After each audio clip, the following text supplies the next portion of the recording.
আসসালামু আলাইকুম ওয়া রাহমাতুল্লাহি ওয়া বারাকাতুহু। শুকর আদায় করি মহান রব্বুল ইজ্জত আল জালালের শাহী দরবারে, যার একান্ত মেহেরবানিতে সৈয়দুল আইয়াম জুমার দিনে সালাতুল জুমাদের জন্য আমরা আসতে পেরেছি। সে মহান মালিকের শুকর আদায় করি, সকলেই পড়ি আলহামদুলিল্লাহ। রব্বানা লাকাল হামদ হামদান কাসীরান তাইয়্যিবান মুবারাকান ফীহি ইয়া রাব্বি লাকাল হামদু কামা ইয়ানবাগী লিজালালি ওয়াজহিকা ওয়া আযীমি সুলতানিকা। আমরা আল্লাহর শুকর আদায় করেছি, আল্লাহ তাআলা কবুল করেন, সকলেই বলে আমিন। সম্মানিত মুসল্লিয়ান আযম, আজকে আমাদের আলোচনার বিষয় কোরআনে কারীমের অন্যতম সূরা, কোরআনে কারীমের 4 নম্বর সূরা সূরাতুন নিসা। আমাদের আলোচনার বিষয় 136 নম্বর আয়াত। কত নম্বর? 136 নম্বর আয়াত। আল্লাহ পাক রব্বুল আলামিন এই আয়াতের মধ্যে আমরা যারা ঈমানদার, আমাদেরকে বলতেছেন ঈমান আনো আল্লাহর প্রতি। বিষয়টা একটু ভাবার বিষয় না? ঈমানদারদেরকে বলতেছে ঈমান আনো। আপনি একটা প্রতিষ্ঠানে ভর্তি হলেন, ভর্তি ফরম টরম সব পূরণ করে জমা দেওয়ার পরে স্কুলের বা মাদ্রাসার প্রধান শিক্ষক যদি আপনাকে ফোন করে বলে তুমি আবার ভর্তি হও, তুমি আবার ভর্তি হও, তাহলে বোঝা গেল আগে যে ভর্তি হয়েছেন ওই ভর্তিটা সঠিক হয় নাই, যথাযথভাবে হয়। হয়তো আপনি কোনো শর্ত আছে, শর্ততে টিক করেন নাই, অথবা ছবি দেওয়া দরকার ছিল দেন নাই, অথবা একটা জন্ম নিবন্ধন দেওয়া হয় নাই, অথবা বাবা মার আইডি দেওয়া হয় নাই, মানে কোনো না কোনো ত্রুটি রয়ে গেছে। এই জন্য প্রধান শিক্ষক বললেন আপনাকে ফোন করে যে আপনাকে আবার ভর্তি হতে হবে। তার মানে আপনার ভর্তি প্রক্রিয়ায় ত্রুটি ছিল, ভুল ছিল। কি ছিল? ভুল ছিল, ঠিক কিনা? তা আমরা ঈমানদার দাবি করি, ঈমানের কিছু দাবি আছে না নাই? আল্লাহ পাক বলেন বিসমিল্লাহির রহমানির রহিম,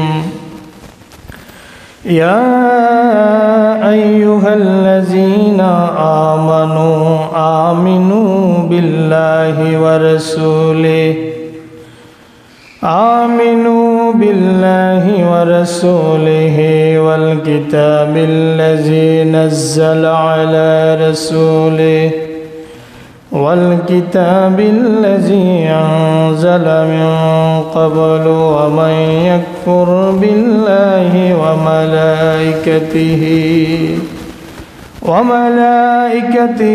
وكتبه ورسله واليوم الآخر فقد ضل ضلالا بعيدا। আল্লাহ বলছেন ইয়া আইয়ুহাল্লাযীনা আমানু, হে যারা ঈমান এনেছ, ও হে যারা ঈমান এনেছ, আমিনু বিল্লাহি ওয়া রাসূলিহি, তোমরা আল্লাহর প্রতি এবং তার রাসূলের প্রতি ঈমান আনো। ঈমানদারদেরকে বলতেছে ঈমান আনো। আমিনু বিল্লাহি ওয়া রাসূলিহি, তোমরা আল্লাহর প্রতি এবং তার রাসূলের প্রতি ঈমান আনো। ওয়াল কিতাবিল্লাযী নাযালা আলা রাসূলিহি, আর ওই কিতাবের প্রতি ঈমান আনো যেই কিতাবটা তিনি তার রাসূলের প্রতি নাজিল করেছেন। সেই কিতাব কোন কিতাব? কোরআন। ওয়াল কিতাবিল্লাযী আনজালা মিন ক্বাবলু, এবং ইতিপূর্বে যে কিতাবগুলো নাজিল করা হয়েছে তোমরা সেগুলোর প্রতি ঈমান আনো। ওয়া ইয়াকফুর বিল্লাহি ওয়া মালাইকাতিহি, ওয়া ইয়াকফুর বিল্লাহি, যে আল্লাহকে অস্বীকার করবে, ওয়া মালাইকাতিহি, তার ফেরেশতাদেরকে অস্বীকার করবে, ওয়া কুতুবিহি, তার কিতাবকে অমান্য করবে, অস্বীকার করবে, ওয়া রুসুলিহি, তার রাসূলদেরকে অমান্য করবে, অস্বীকার করবে, ওয়াল ইয়াউমিল আখির, এবং শেষ দিবসের প্রতি যে ব্যক্তি অস্বীকার করবে, অবিশ্বাস করবে, ফাকাদ দাল্লা দালালাম বাঈদা, সে পথভ্রষ্ট হয়ে বহুদূর চলে গিয়েছে। ইমানদারদেরকে বলতেছে ঈমান আনো। এক নম্বরে কার প্রতি? কথা বলেন, এক নম্বরে কার প্রতি? আল্লাহর প্রতি ঈমান আনার জন্য বলা হয়েছে। আল্লাহর প্রতি ঈমান আনার চারটা বিষয় আছে। কয়টা? আল্লাহর প্রতি ঈমান, এটার সাথে চারটা বিষয় সম্পৃক্ত। এক, আল্লাহর অস্তিত্বে বিশ্বাস করা, আল্লাহ আছেন না নাই? দুই হচ্ছে আল্লাহ পাক রব্বুল আলামিনের নাম এবং তার গুণাবলীতে বিশ্বাস করা, মহান আল্লাহর নাম এবং সিফাতে বিশ্বাস করা। 3 নম্বর হচ্ছে আল্লাহর আইনে বিশ্বাস করা। 4 নম্বর হচ্ছে আল্লাহর ক্ষমতায় বিশ্বাস করা। তাহলে আল্লাহর প্রতি বিশ্বাসের সাথে কয়টা জিনিস? 1, আল্লাহর অস্তিত্ব। 2, আল্লাহর নাম এবং সিফাত। 3, আল্লাহর আইন। 4, আল্লাহর ক্ষমতা। কয়টা জিনিস? 4টা জিনিস। আল্লাহর প্রতি ঈমান আনো, এটার সাথে 4টা জিনিসের সম্পর্ক। আল্লাহ পাক রব্বুল আলামিনের অস্তিত্বে বিশ্বাস করা লাগবে। আল্লাহর অস্তিত্বে কিন্তু কাফেররাও বিশ্বাস করত। কারা? আল্লাহ পাক রব্বুল আলামিন কোরআনে মাজিদের মধ্যে আয়াত নাজিল করেন নবীকে উদ্দেশ্য করে, ওয়ালা ইন সাআলতাহুম মান খালাকাস সামাওয়াতি ওয়াল আরদ লা ইয়াকুলুন্নাল্লাহ। আল্লাহ পাক রব্বুল আলামিন বলেন, ও নবী, ওয়ালা ইন সাআলতাহুম, যদি আপনি তাদেরকে প্রশ্ন করেন, মান খালাকাস সামাওয়াতি ওয়াল আরদ, আকাশ আর জমিনকে সৃষ্টি করেছেন, লা ইয়াকুলুন্নাল্লাহ, তারা বলবে আসমান আর জমিন সৃষ্টি করেছেন আল্লাহ। কারা তারা? মক্কার কাফেররা। তারা কারা? তাহলে মক্কার কাফেররাও আল্লাহর অস্তিত্বে বিশ্বাস করে, করত। আবু জাহেল আল্লাহর অস্তিত্বে বিশ্বাস করত। মক্কার লোকেরা ইসলাম আসার আগেও আল্লাহর অস্তিত্ব বিশ্বাস করত। তারা যে আল্লাহর অস্তিত্ব বিশ্বাস করত, আরেকটা দলিল নেন। যেদিন গারে হেরাতে ওহী নাজিল হলো, আল্লাহর নবী সাল্লাল্লাহু আলাইহি ওয়াসাল্লাম আম্মাজান খাদিজাতুল কুবরা রাদিয়াল্লাহু তাআলা আনহার ঘরে কাঁপতে কাঁপতে যখন আসলেন, আল্লাহর নবী আম্মাজান খাদিজাকে লক্ষ্য করে বললেন, ইন্নী খাশিতু আলা নাফসি, বুখারীর বর্ণনা, আমি আমার নিজের জীবনের ভয় করতেছি। এই কথার জবাবে খাদিজাতুল কুবরা তখনও মুসলমান হলেন না। তখনও রাসূল খাদিজাকে ইসলামের দাওয়াতও দেন নাই। দাওয়াত দেওয়ার জন্য আল্লাহর পক্ষ থেকে নির্দেশও আসে নাই। শুধু রাসূল বললেন, ইন্নী খাশিতু আলা নাফসি, আমি নিজের জীবনের ভয় করতেছি। খাদিজা তখনও মুসলমান না, রাসূল তখনও দ্বীনের দাওয়াত দিলেন না। খাদিজা জবাব দিলেন, কাল্লা ওয়াল্লাহি লা ইউখজিকাল্লাহু আবাদা। একটা বাক্যের মধ্যে খাদিজা আল্লাহর নাম নিছেন 2 বার। কয়বার?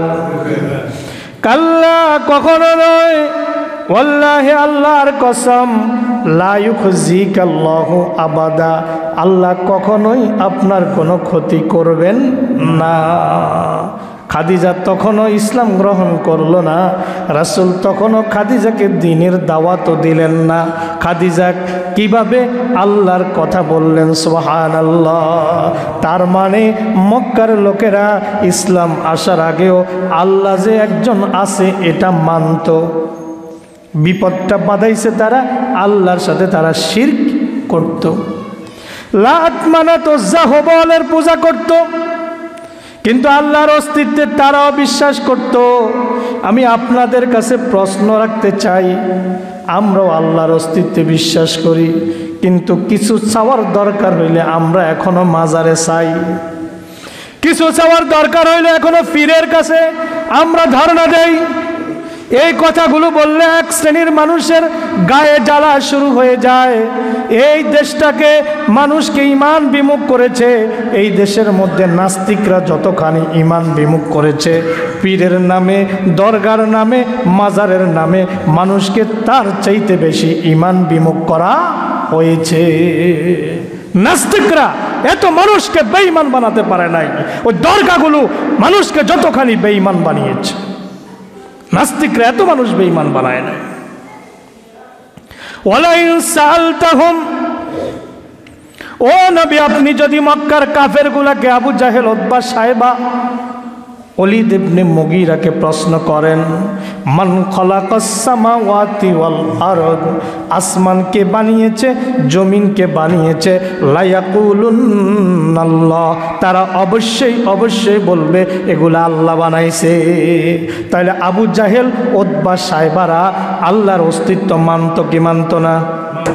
এখন আপনি দরগাতে চান, আবু জাহেল চাইতো লাতের কাছে, মান্নাতের কাছে, আপনি আল্লাহর অস্তিত্বে বিশ্বাস করেন, আবু জাহেলও আল্লাহর অস্তিত্বে বিশ্বাস করে। আমার প্রশ্ন, আপনার মধ্যে আবু জাহেলের মধ্যে পার্থক্যটা কোন জায়গায় আমাকে বলেন? আছে পার্থক্য? কথা কোন আছে পার্থক্য? যারা দরগাতে চায়, আবু জাহেল লাতের কাছে চাইতো। যারা পীরের কাছে চায়, আবু জাহেল উজ্জার কাছে চাইতো। যারা মাজারে চায়, আবু জাহেল হুবলের কাছে চাইতো। আপনিও তাই চান? আপনিও বলেন আমি আল্লাহকে বিশ্বাস করি, আপনার মধ্যে আর আবু জেহেলের মধ্যে কোনো পার্থক্য নাই। আরেকটা প্রমাণ নেন, বদরের যুদ্ধ। নবী মক্কা থেকে মদিনায় চলে গেলেন, 2 হিজরির 17 রমজান বদরের যুদ্ধ সংগঠিত হলো। আবু জাহেল যখন বদর প্রান্তরের উদ্দেশ্যে, মদিনার উদ্দেশ্যে যখন আবু জাহেল রওনা হয়ে গেল, যাওয়ার সময় কাবা শরীফের গিলাফ ধরে ধরে আবু জাহেল কেন্দে কেন্দে একটা দোয়া করেছিল, রব্বুল আলামিন, আয় আল্লাহ, যদি আমি হকের উপরে থাকি তুমি আমাকে বিজয় দিও। কার কাছে চাইছে? কথা কন, কার কাছে চাইছে? আল্লাহর কাছে চাইছে। আচ্ছা, আবু জাহেল তখন কি মুসলমান না কাফের? আবু জাহেল কি মানান ছিল না কাফের অবস্থায় মরছিল? আবু জাহেল কাফের অবস্থায় আল্লাহর কাছে বলতেছে, যেন তেন জায়গা নয়, খানায় কাবার গিলাফ ধরে ধরে কেন্দে কেন্দে বলতেছে, আল্লাহ, আমি যদি হকের উপরে হই তুমি আমাকে বিজয় দিও। এত কথা বলছি এই জন্য মক্কার কাফেররাও আল্লাহর অস্তিত্বে বিশ্বাস করত, আমরাও আল্লাহর অস্তিত্বে বিশ্বাস করি। কিন্তু আবু জাহেলের সাথে আপনার আল্লাহকে বিশ্বাস করা, আবু জাহেলকে বিশ্বাস করা যদি এক ক্যাটাগরির হয়ে যায়, আপনার এই বিশ্বাস দিয়ে আপনি লা ইলাহা ইল্লাল্লাহ মেনে লাভ কি হবে? আপনার সকল কাজগুলো হচ্ছে শিরক আর বেদাতে ভরা। আপনার শিরকযুক্ত ঈমান আল্লাহর কাছে গ্রহণযোগ্য হবে। কথা বুঝতেছেন? 2 নম্বরে আসেন, আল্লাহ পাক রব্বুল আলামিনের অস্তিত্বের ব্যাপারে আরেকটা কথা বলতে হয়। আল্লাহ পাক রব্বুল আলামিন কোরআনে মাজিদের মধ্যে বলেছেন, আল্লাহ বলেছেন কুল্লু মান আলাইহা ফান ওয়া ইয়াবকা ওয়াজহু রাব্বিকা যুল জালালি ওয়াল ইকরাম। সব কিছু পানা হয়ে যাবে, শুধুমাত্র আপনার রবের অস্তিত্ব বেঁচে থাকবে, টিকে থাকবে, আর কিছুই টিকে থাকবে না। সব কিছু নিঃশেষ হয়ে যাবে, শুধু আল্লাহর অস্তিত্বই টিকে থাকবে। আল্লাহর অস্তিত্ব ছাড়া পৃথিবীতে আর কিছুই টিকে থাকবে না। আল্লাহ যেমন ছিলেন আল্লাহ তেমনই আছেন, আল্লাহ আবাদুল আবাদ তেমনই থাকবেন। আয়াতুল কুরসির মধ্যে আল্লাহর বর্ণনা বিস্তারিত বলা হয়েছে, আল্লাহু লা ইলাহা ইল্লা হুয়াল হাইয়ুল কাইয়্যুম। আল্লাহ লা ইলাহা ইল্লাল্লাহ, তিনি ছাড়া কোনো ইলাহ নাই। আল হাইয়ুল কাইয়্যুম, তিনি চিরঞ্জীব, চিরস্থায়ী। মানবীয় কোনো গুণ আল্লাহর ভিতরে নাই। লা তাখুযুহু সিনাতুন ওয়ালা নাওম, আল্লাহ তো ঘুমান্ত নাই, বরং ঘুমের আগে যে তন্দ্রা আছে ওই তন্দ্রাও আল্লাহকে স্পর্শ করতে পারে না। যদি আল্লাহ আমাদের মতো ঘুমাতেন, আল্লাহ আমাদের মতো তন্দ্রা যাইতেন, বিশ্বজাহানকে নিয়ন্ত্রণ কে করতেন? এটা আল্লাহর আদতের সাথে যায় না, এটা আল্লাহর অস্তিত্বের সাথে যায় না, এটা আল্লাহর বড়ত্বের সাথে যায় না। সব কিছু যেদিন পানা হয়ে যাবে সেদিনও যিনি টিকে থাকবেন তিনি হচ্ছেন আল্লাহ। কুল্লু শাইইন হালিকুন ইল্লা ওয়াজহুহু, সব কিছু পানা হয়ে যাবে কিন্তু আল্লাহর অস্তিত্ব পানা হবে না। পয়েন্টগুলো খেয়াল করবেন। আবু জাহেল আল্লাহকে একজন আছে মানত, কিন্তু আবু জাহেলের ঈমান আর আমার ঈমান যেন এক না হয়ে যায়। কথা বুঝে আসছে কিনা? আবু জাহেল লা ইলাহা ইল্লাল্লাহ মানে নাই, লা ইলাহা ইল্লাল্লাহর ঘোষণা দেয় নাই, এরপর আল্লাহর অস্তিত্ব কিন্তু সে মানত। প্রমাণ দিয়েছি আপনাদেরকে, দলিল দিয়েছি। শুধু আবু জাহেল না, মক্কার কুরাইশরা, মক্কার সব কাফেররাই আল্লাহর অস্তিত্বে মানত। এটা আমার কথা না, এটা কোরআনের কথা। তাইলে বলছিলাম ইয়া আইয়ুহাল্লাযিনা আমানু আমিনু বিল্লাহ, হে ঈমানদারেরা তোমরা আল্লাহর প্রতি ঈমান আনো। এটার সাথে চারটা জিনিস জড়িত। এক, আল্লাহর অস্তিত্ব। দুই, আল্লাহর আসমা এবং সিফাত। তিন, আল্লাহর আইন। চার, আল্লাহর ক্ষমতা। এই চারটা বিষয় যখন আপনি মেনে নেবেন তখনই আপনি পরিপূর্ণরূপে ঈমানদার দাবি করতে পারবেন। চারটা জিনিস যারা মানবে না তারা ঈমানদার নয়। তাহলে আল্লাহ পাক রব্বুল আলামিন ঈমানদারদেরকে ডাক দিয়ে বলতেন না তোমরা আবার ঈমান আনো। এবার আসেন আল্লাহর আসমা এবং সিফাত। আল্লাহ পাক রব্বুল আলামিন বলেন আলিল্লাহিল আসমাউল হুসনা ফাদউহু বিহা ওয়া যারুল্লাযিনা ইয়ালহিদুনা ফি আসমাইহি ওয়া সায়ুজজাউনা মা কানু ইয়ামালুন। আল্লাহ নিজেই বলেন ওয়ালিল্লাহিল আসমাউল হুসনা, আল্লাহর অনেক সুন্দর সুন্দর নাম আছে না নাই? কথা কোন আছে না নাই? ওয়ালিল্লাহিল আসমাউল হুসনা, আল্লাহর অনেক সুন্দর সুন্দর নাম আছে। ফাদউহু বিহা, সেই নামগুলো ধরে তোমরা আল্লাহকে ডাকো, সেই নাম ধরে ডাকো। বিপদে পড়েছেন ইয়া রহমান, ইয়া রাহিম, ইয়া হাইয়ু, ইয়া কাইয়ুম, ইয়া গফুর, ইয়া গফফার, ইয়া জলিল, ইয়া জব্বার, আল্লাহর নাম ধরে যদি ডাকা হয় আল্লাহ সেই ডাকে সাড়া দেন। আল্লাহ পাক রব্বুল আলামিন বলেন ইজা সাআলাকা ইবাদি আন্নী ফাইন্নী করিব উজিবু দাওয়াতাদ দাঈ ইজা দাআন ফালিয়াস্তাজিবু লি ওয়ালিয়ুমিনু বি লাআল্লাহুম ইয়ারশুদুন। ওয়া ইজা সাআলাকা ইবাদি, নবী হে আমার বান্দারা যখন আমার সম্পর্কে প্রশ্ন করে ইন্নী ফাইন্নী করিব, আমি বান্দার নিকটে আসি। উজিবু দাওয়াতাদ দাঈ, আমি বান্দার ডাকে সাড়া দেই। ইজা দাআন, যখন বান্দা আমাকে ডাকে। ফালিয়াস্তাজিবু লি ওয়ালিয়ুমিনু বি, বান্দাও যেন আমার ডাকে সাড়া দেয় আর আমার প্রতি বিশ্বাস স্থাপন করে। সুবহানাল্লাহ। আল্লাহ বলছেন ওয়ালিল্লাহিল আসমাউল হুসনা ফাদউহু বিহা, আল্লাহর অনেক সুন্দর সুন্দর নাম আছে, তোমরা আল্লাহকে সেই নাম ধরে ডাকো। আমরা যদি সূরা হাশরের দিকে তাকাই, সূরা হাশরে দেখতে পাবো আল্লাহর অনেক সুন্দর সুন্দর নামের কথা আল্লাহ কোরআনে বলে দিয়েছেন। আল্লাহ বলেন, হুয়াল্লাহুল্লাযী লা ইলাহা ইল্লাহু আল মালিকুল কুদ্দুসুস সালামুল মুমিনুল মুহাইমিনুল আজিজুল জব্বারুল মুতাকাব্বির সুবহানাল্লাহি আম্মা ইউশরিকুন।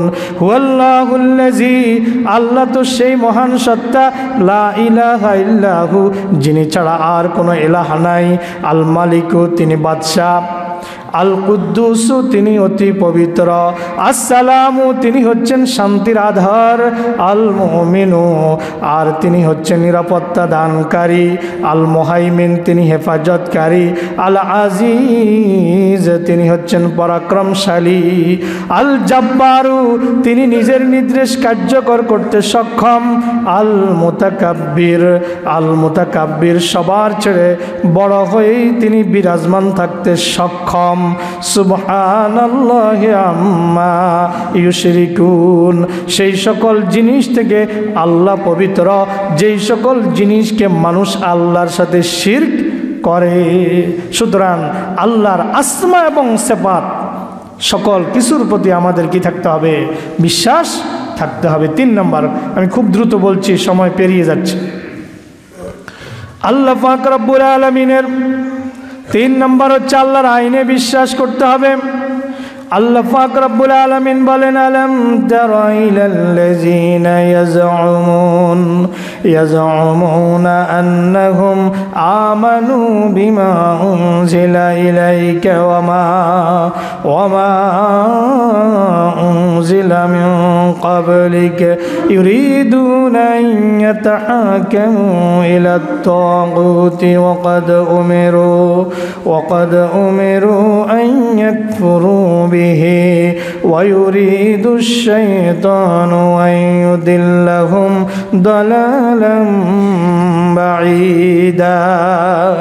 আল্লাহ পাক নবীকে লক্ষ্য করে বলছেন, আলাম তারা, হে নবী আপনি কি লক্ষ্য করেননি, ইলাল্লাযীনা ইয়াজউমুনা আন্নাহুম আমানু, যারা নিজেদেরকে ঈমানদার বলে দাবি করে। কি বলে? আল্লাযীনা ইয়াজউমুনা আন্নাহুম আমানু, যারা নিজেদেরকে ঈমানদার বলে দাবি করে, বিমা উনজিলা ইলাইকা ওয়া মা উনজিলা মিন ক্বাবলিক, আপনার প্রতি যে কিতাব নাজিল করেছি তারা এই কিতাবের প্রতি বিশ্বাসী বলে দাবি করে। আপনার আগে যে কিতাবগুলো নাজিল করেছি সেই কিতাবগুলোর প্রতিও তারা নিজেদেরকে বিশ্বাসী বলে দাবি করে। ওয়া ইউরিদুনা আন ইয়াতাহাকামু ইলাত তাগুতি, এই কিতাবের প্রতি বিশ্বাসী দাবি করার পরেও তারা বিচার পায়সালার জন্য তাগুতের দিকে ফিরে যায়। কার দিকে ফিরে যায়? তারা বলে তারা কোরআনে বিশ্বাস করে, তারা বলে তারা আল্লাহকে বিশ্বাস করে, তারা বলে তারা রাসূলকে বিশ্বাস করে। এটা শুধু তারা বলে না, এটা তারা বড় গলায় দাবি করে। দাবি করার পরেও আল্লাহ পাক বলেন, ইউরিদুনা আন ইয়াতাহাকামু ইলাত তাগুতি, বিচার পায়সালার জন্য তারা তাগুতের দিকে ফিরে যায়, তাগুতকে উদ্দেশ্য করে তাগুতের পায়সালার দিকে ফিরে যায়। এখন প্রশ্ন করবেন, হুজুর তাগুত বলতে কি বোঝায়? তাগুত বলতে বোঝায় কোরআনের বাহিরে যত মতবাদ আছে, যত আইন আছে, সব কিছুই তাগুত। সব কিছু কি? কথা বলেন, সব কিছু কি তাগুত? কোরআনের বাহিরে যে আইনগুলো আছে এই সব আইন তাগুত। আইন যারা প্রণয়ন করে তারাও তাগুত। ওই আইন প্রণয়নে যারা বুদ্ধি দেয়, পরামর্শ দেয়, কমিশন গঠন করে, সব কিছুই তাগুত। কথা ক্লিয়ার? মেসেজ একদম ক্লিয়ার। আল্লাহ বলেন, ইউরিদুনা আন ইয়াতাহাকামু ইলাত তাগুতি ওয়া ক্বাদ উমিরু আন ইয়াকফুরু বিহি, অথচ তাদেরকে আদেশ করা হয়েছে তাগুতকে অস্বীকার করার জন্য। ওয়া ইউরিদুশ শাইতানু আন ইউদিল্লাহুম দালালাম বাঈদা, আর শয়তান ইচ্ছা করে তাদেরকে অনেক দূরে পথভ্রষ্ট করে তাদেরকে ছুঁড়ে ফেলে দিবে। শয়তান এটাই ইচ্ছা করে। এবার মেসেজটা আপনাদের কাছে কিছুটা ক্লিয়ার হবে। যে ইয়া আইয়ুহাল্লাযিনা আমানু আমিনু বিল্লাহি, আল্লাহ কেন বলছেন হে ইমানদারেরা তোমরা আল্লাহর প্রতি ঈমান আনো। আমাদের ঈমানে যে ত্রুটি আছে বুঝেন তো, বুঝে আসছে তো এবার, বুঝে আসছে তো এবার। আমরা নামাজে আল্লাহকে মানি, রোজাতে আল্লাহকে মানি, হজে আল্লাহকে মানি, জাকাতে আল্লাহকে মানি, বিয়েতে আল্লাহকে মানি, কিন্তু লেনদেনে আল্লাহকে মানি না। আমরা সুদ আদান প্রদান করি, আমরা অফিস আদালতে আল্লাহকে মানি না, ঘুষ আদান প্রদান করি, আমরা বিয়েতে শুধু ইজাব কবুলে আল্লাহকে মানি, কিন্তু যৌতুক আদান প্রদানে তখন আল্লাহর কথা আমরা বেমালুম ভুলে যাই। আমরা বিচার ফয়সালায় আল্লাহকে মানি না, তাগুতের আইন দিয়ে আমরা বিচার ফয়সালা করি। এই জন্য আল্লাহ বলেছেন ইয়া আইয়ুহাল্লাযিনা আমানু, হে ইমানদারেরা, হে যারা ইমানের দাবি করো, আমিনু বিল্লাহে, তোমাদের ঈমান পরিপূর্ণ হয় নাই, আবার ঈমান আনো। সূরা নিসা 136 নম্বর আয়াত। ইয়া আইয়ুহাল্লাযিনা আমানু আমিনু বিল্লাহে, ঈমানদারদেরকে বলতেছে তোমরা আল্লাহর প্রতি ঈমান আনো। একটু চিন্তা করেন কেন আল্লাহ এভাবে বললেন। তার মানে হচ্ছে আল্লাহর আইনে আমাদেরকে বিশ্বাস রাখতে হবে। আল্লাহ 30 পারা কোরআনের মধ্যে পরতে পরতে মানব জীবনের সকল আইনগুলো আল্লাহ পৃষ্ঠায় পৃষ্ঠায় বর্ণনা করে দিয়েছেন। দিয়ে আল্লাহ বলেছেন মা ফাররাতনা ফিল কিতাবে মিন শাই, আমি এই কিতাবে কোনো কিছু বাদ দেই নাই। ওয়ানাজ্জালনা আলাইকাল কিতাবা তিবয়ানান লিকুল্লি শাই, আমি এই কিতাবে কোনো কিছুর বর্ণনা বাকি রাখি নাই, সব কিছুর বর্ণনা দিয়ে এই কিতাবকে আমি নাজিল করে দিয়েছি। এই জন্য আমাদেরকে আল্লাহর আইনেও বিশ্বাস রাখা লাগবে। 4 নম্বরে চলে যাই। যদিও এই পয়েন্টের উপর আরও অনেক বক্তব্য ছিল, এরপরে বলার সুযোগ নাই। আল্লাহ পাক রব্বুল আলামিন 4 নম্বরে আল্লাহর প্রতি ঈমান আনার বিষয়ে 4 নম্বর পয়েন্ট হচ্ছে আল্লাহর ক্ষমতায় বিশ্বাস করা লাগবে। ক্ষমতাকার তাবারাকাল্লাযী বিয়াদিহিল মুলকু ওয়া হুয়া আলা কুল্লি শাইইন কাদির। তাবারাকাল্লাযী বিয়াদিহিল মুলকু, তিনি মহান, তিনি শ্রেষ্ঠ। বিয়াদিহিল মুলক, যার হাতে রয়েছে সকল ক্ষমতার চাবিকাঠি। পড়েন সুবহানাল্লাহ। ক্ষমতার চাবিকাঠি কার হাতে? না জনগণের হাতে? জনগণ সকল ক্ষমতার উৎস, এই কথাটা কুফরি কথা। সকল ক্ষমতার উৎসকে, সকল ক্ষমতার উৎসকে মানব রচিত সংবিধানে লেখা আছে সকল ক্ষমতার উৎস জনগণ। এই কথা মন থেকে দিল থেকে যদি বিশ্বাস করেছেন আপনি ইমানদার হতে পারেন নাই। আল্লাহর ভাষায় আপনাকে বলতে হয় ইয়া আইয়ুহাল্লাযিনা আমানু আমিনু বিল্লাহ, ওহে ইমানের দাবিদার, আল্লাহর প্রতি তুমি আবার ঈমান আনো। বিয়াদিহিল মুলক, সকল ক্ষমতার মালিক হচ্ছেন আল্লাহ তাআলা। ওয়া হুয়া আলা কুল্লি শাইইন কাদির, তিনি সকল কিছুর উপরে ক্ষমতাবান। কিসের উপরে? সকল কিছুর উপরে তিনি ক্ষমতাবান। ওয়া হুয়া আলা কুল্লি শাইইন কাদির, তিনি সকল কিছুর উপরে ক্ষমতাবান। তাহলে সকল ক্ষমতার আধার যিনি, তিনি কে? তিনি হচ্ছেন আল্লাহ। সুতরাং আমাদেরকে সে আল্লাহর পথে ফিরে আসতে হবে। অন্য আয়াতে আল্লাহ বলেছেন, সূরা আল মুমিনুনের মধ্যে 116 নম্বর আয়াতে আল্লাহ বলেন ফাতাআলাল্লাহুল মালিকুল হক লা ইলাহা ইল্লা হুয়া রাব্বুল আরশিল কারীম।